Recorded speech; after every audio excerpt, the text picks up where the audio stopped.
I didn't come here to cross illegally. I came here for help. On the border now, a group of Central Americans who want to ask for asylum, the legal fight that could be waiting for them in San Diego. And ready to serve. California National Guard troops head south for a new mission. How their operations will help free up Border Patrol agents. This is public land. Taxpayers bought this land. Like, we should be using it for public purposes. And sure, maybe it's a public purpose for the parking that's actually being used by people who are using it to access transit, but these empty lots aren't doing anything for anyone. Finding new life for big parking lots and how the county's public transit agency can help San Diego's housing crisis. KPBS Evening Edition starts right now.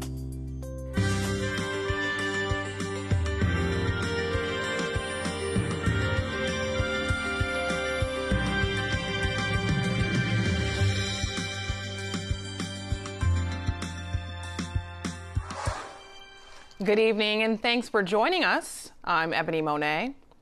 The White House is criticizing a ruling today that would require the Deferred Action for Childhood Arrivals program to continue. A federal judge ruled Tuesday the Trump administration used meager legal reasoning for eliminating DACA and gave them 90 days to come up with a better justification. Legal analyst Dan Eaton says it's hard to say whether the government will be able to satisfy the court. The judge seemed very skeptical in his ruling, but nonetheless, it is possible. The judge did not say it's going to be impossible, and importantly, like the other judges that have considered this, the judge did not say the Department of Homeland Security has no power at all to rescind DACA. It says, yeah, you do have the power, just not this way. Eaton says the Trump administration will likely appeal this ruling. Press Secretary Sarah Huckabee Sanders said today the ruling is bad news for national security. Nearly 700,000 people were enrolled in DACA when the Trump administration announced it was ending in September. Supreme Court justices will spend the next couple of months deciding the fate of President Trump's travel ban. Oral arguments were presented today in a case related to the third version of the ban, impacting 7 countries. Most are Muslim-majority nations. Justices are deciding whether the president has the authority to indefinitely keep people out of the U.S. based on nationality. Another question is whether the president is using the executive order to specifically target Muslims. A decision on the case is expected by late June. A caravan of nearly 450 Central Americans arrived in Tijuana today.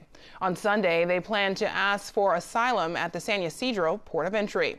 The Justice Department has directed U.S. attorneys to take immediate action to send judges and prosecutors to the border to resolve cases quickly. KPBS Fronteras reporter Jean Guerrero has more. Jamie Pastora Castro cradles her baby outside the San Ysidro port of entry in Tijuana. She's among hundreds of Central Americans who plan to ask for asylum, part of a caravan the Trump administration has accused of plotting to enter the U.S. illegally. I didn't come here to cross illegally. I came here for help, for the president to have a heart since he's a human like us and was also created by God. Castro and most of the other migrants come from Honduras, where a divisive presidential election has led to killings in the streets. Castro says she's scared. I've heard they don't give asylum anymore, that the U.S. isn't helping anyone, that it's a lie, that they're going to deport me and take my daughter away. On Monday, President Trump said in a tweet that he'd instructed Homeland Security to turn the caravan away. Immigration attorney Nicole Ramos plans to give the Central Americans advice for their asylum cases before they cross on Sunday.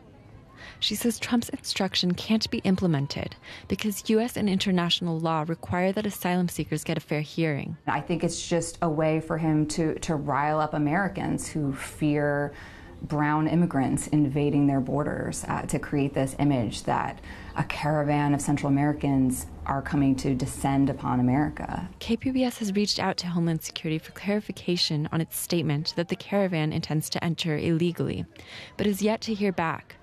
Jean Guerrero, KPBS News.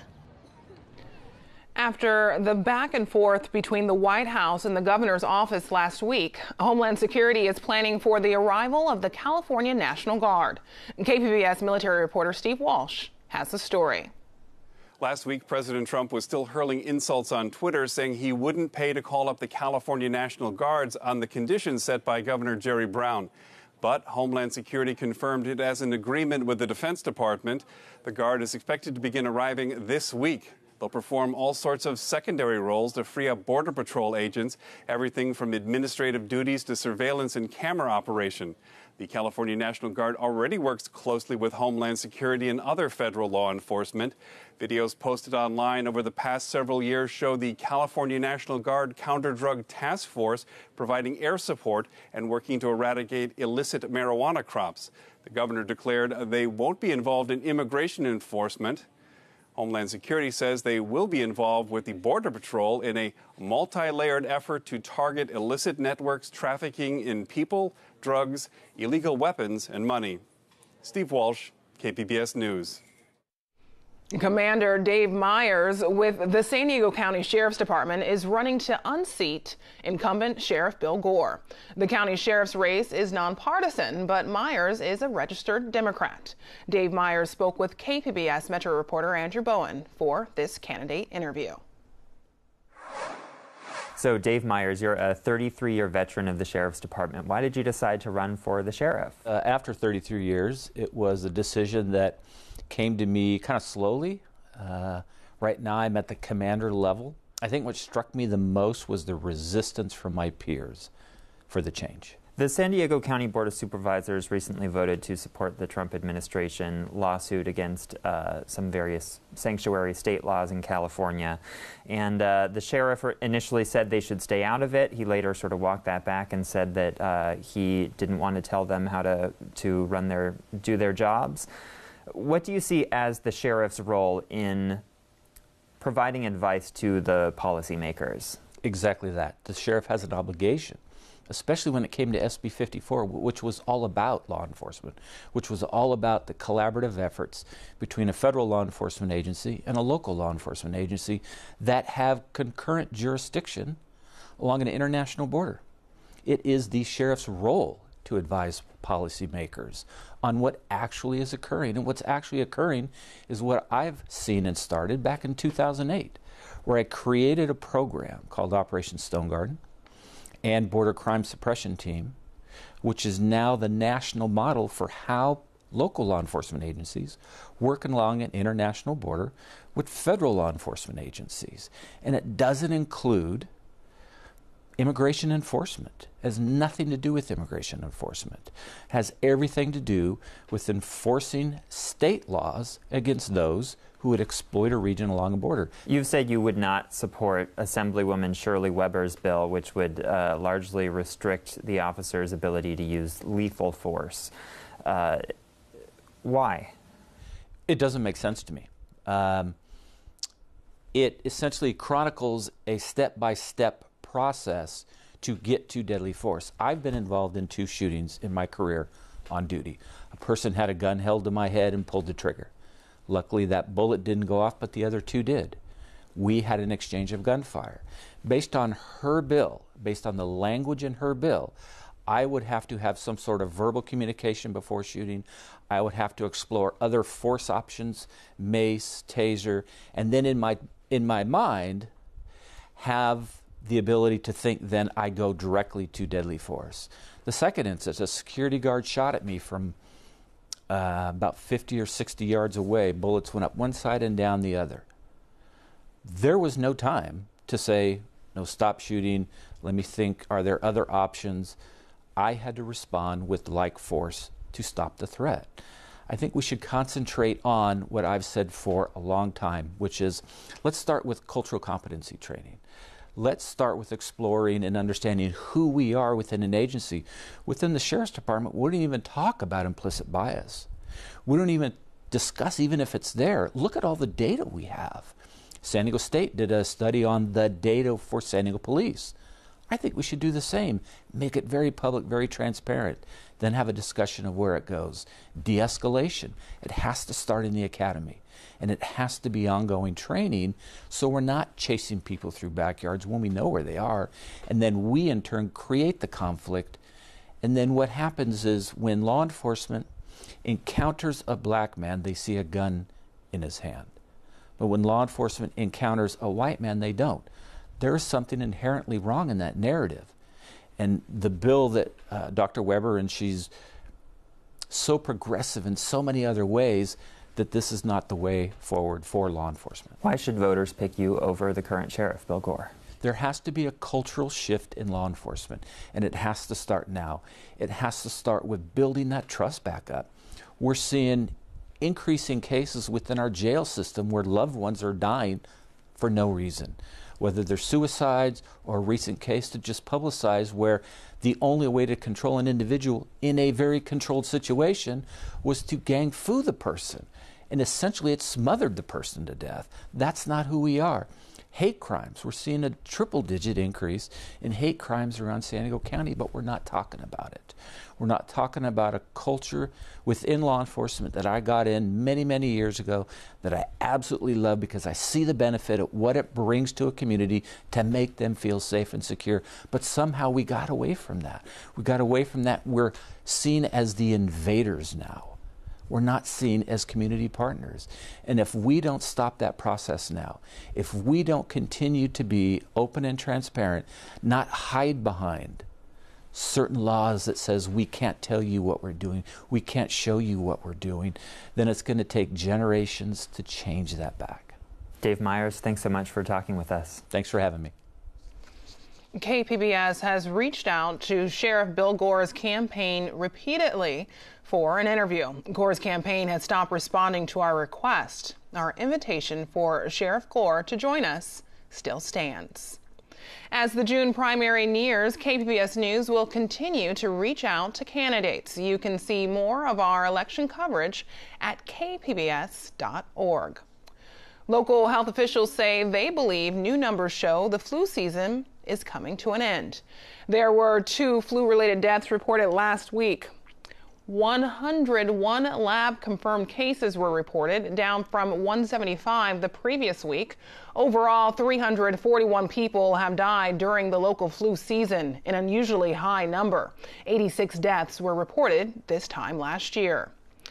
An accused serial killer is in jail tonight. Sacramento's district attorney says DNA evidence led to the Golden State Killer case led them to a former police officer. The magnitude of this case demanded that it be solved. There were upwards of 50 rapes, 12 murders, crimes that spanned 10 years across at least 10 different counties, northern, central, and southern California. It is fitting that today is National DNA Day. We found the needle in the haystack, and it was right here in Sacramento. The suspect is a 72-year-old Joseph D'Angelo. He was arrested overnight at his home near Sacramento on a murder warrant from Ventura County. Investigators say the Golden State Killer, also known as the East Area Rapist and original Night Stalker, is linked to 145 crimes in the 1970s and 80s. The FBI reopened the case in 2016. Today at the Capitol, a show of solidarity with victims of sexual violence. Denim Day is an event that has been going on for 16 years. This is the first observance since allegations of sexual harassment led to resignations by several lawmakers and reforms to address the issue. The violence prevention initiatives that have been started at the Capitol are a great first start. There can always be more. As long as there is sexual violence, there is a need for more. And so I think the will is there. The challenge is the what and the when and who. The Denim Day movement started in 1999 when the Italian Supreme Court overturned a rape conviction because the victim wore tight jeans. A package of consumer protection bills is moving through the state Senate with a focus on the victims of wildfires. Supporters say victims are facing too many hurdles in the rebuilding process. The proposals include waiving a requirement that victims submit an inventory of lost items to their insurance companies during a governor declared emergency. The bills are very simple. They're designed to make it easier for people that are at the worst moment of their lives to get what they've been promised and to make sure that they have a chance to recover. Another bill under consideration involves utility companies. Some wildfire liabilities would be waived if utilities comply with state-approved safety plans. The warm weather will continue for a few more days, but a cool-off is expected in the mountains and desert. Julia Wyden has details in tonight's forecast. It's been a beautiful day so far. As we head into the weekend, we'll continue with this quiet trend. It is going to get a little bit breezy, and we're watching for a front to come through that will actually bring down the temperatures a little bit for the weekend as well. But in all, not too bad. Big picture here, satellite and radar all across California showing those dry skies. You have to head way out to the west to see any activity. And again, this is because we have this ridge building over the region. That is what's allowing for the skies to stay sunny. Overnight temperatures drop down into the mid-50s. We will have an increase in cloud cover during the overnight, but not expecting to see any precipitation. Let's take you around the county. Oceanside, 51 degrees tonight, 56 in San Diego. Chula Vista, 53. We'll be at 45 tonight in Ramona. Heading on into tomorrow. Sun is going to be shining bright through the afternoon. High temperatures at the coast will be in the 60s, pretty typical for this time of year. Farther inland, more like 70s, and hey, those desert and mountainous areas will top out a little bit hotter than that. You can see some spots making it up into the 90s for the afternoon. Your forecast on our big picture going to call for a couple of showers off to the north and east, perhaps a few rumbles of thunder as well.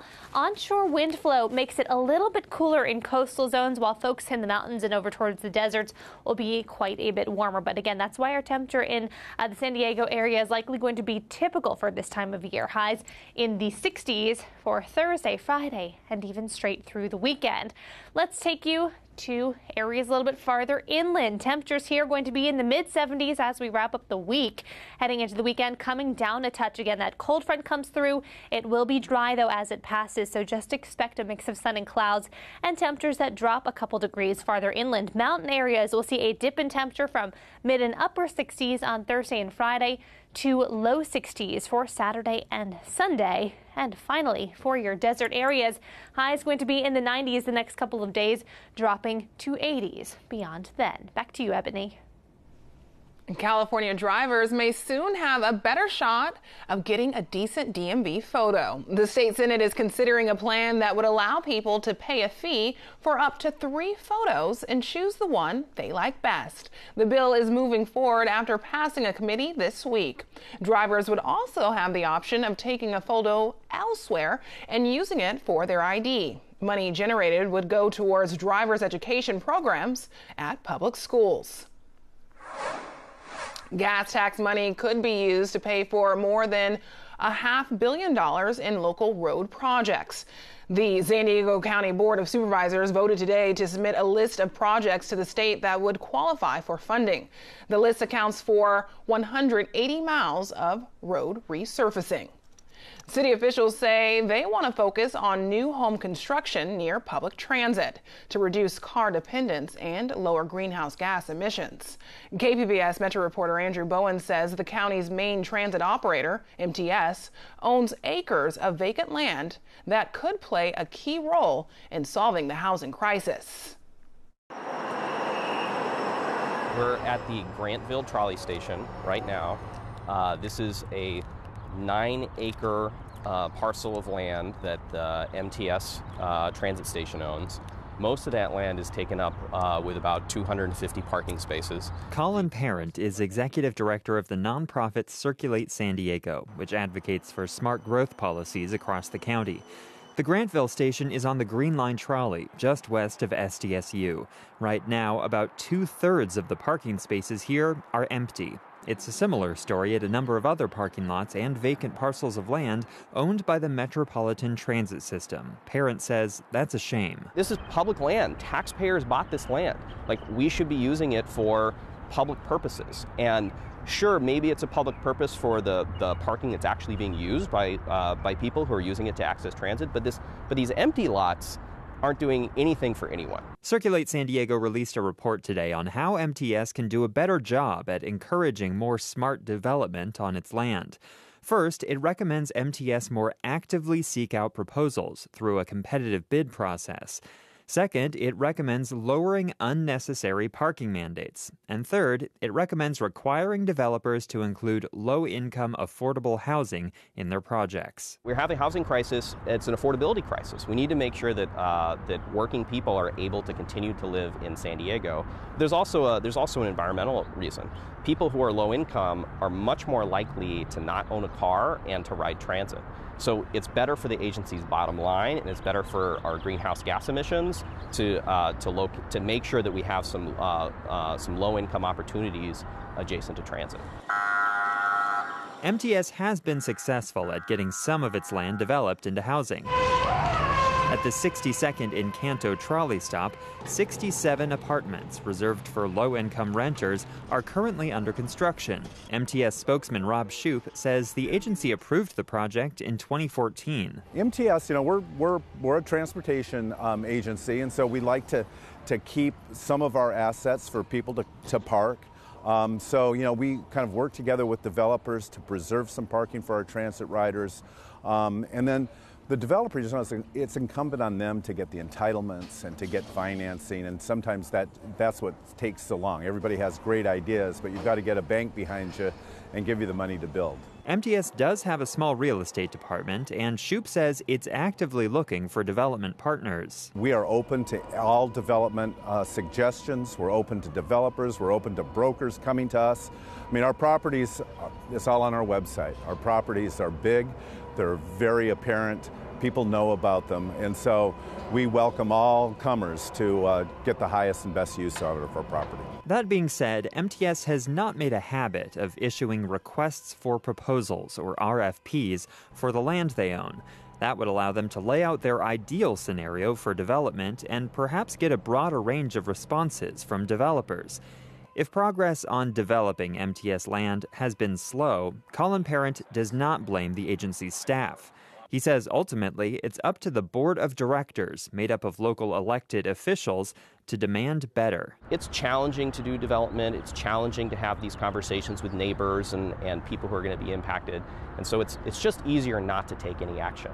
But that's just not an option anymore. We're in a housing crisis. We have a climate action plan in a variety of jurisdictions. If we're going to take any of these things seriously, we have to take these resources that we have and do something with it. The MTS board is scheduled to discuss Circulate San Diego's recommendations at a future meeting. Andrew Bowen, KPBS News. I'm Judy Woodruff. Tonight on the NewsHour, travel ban at the Supreme Court. Justices weigh arguments in the first case testing the limits of President Trump's authority. Coming up at 7, right after Evening Edition on KPBS. A new television merger will create the largest PBS platform on the West Coast. KCET Link Media Group and KOCE, also known as PBS SoCal, announced the merger today. The deal is expected to close in the next couple of months. At that time, the new organization will have a new name. The two independent public media stations reach 18 million people in the LA market. Thousands of girls have become Cub Scouts as the Boy Scouts of America begins to welcome girls in new ways. AP reporter Mike Householder shows us how it's working for one Cub Scout pack in New Hampshire. The regular Thursday Scout meeting. These aren't Girl Scouts, though. They're Cub Scouts.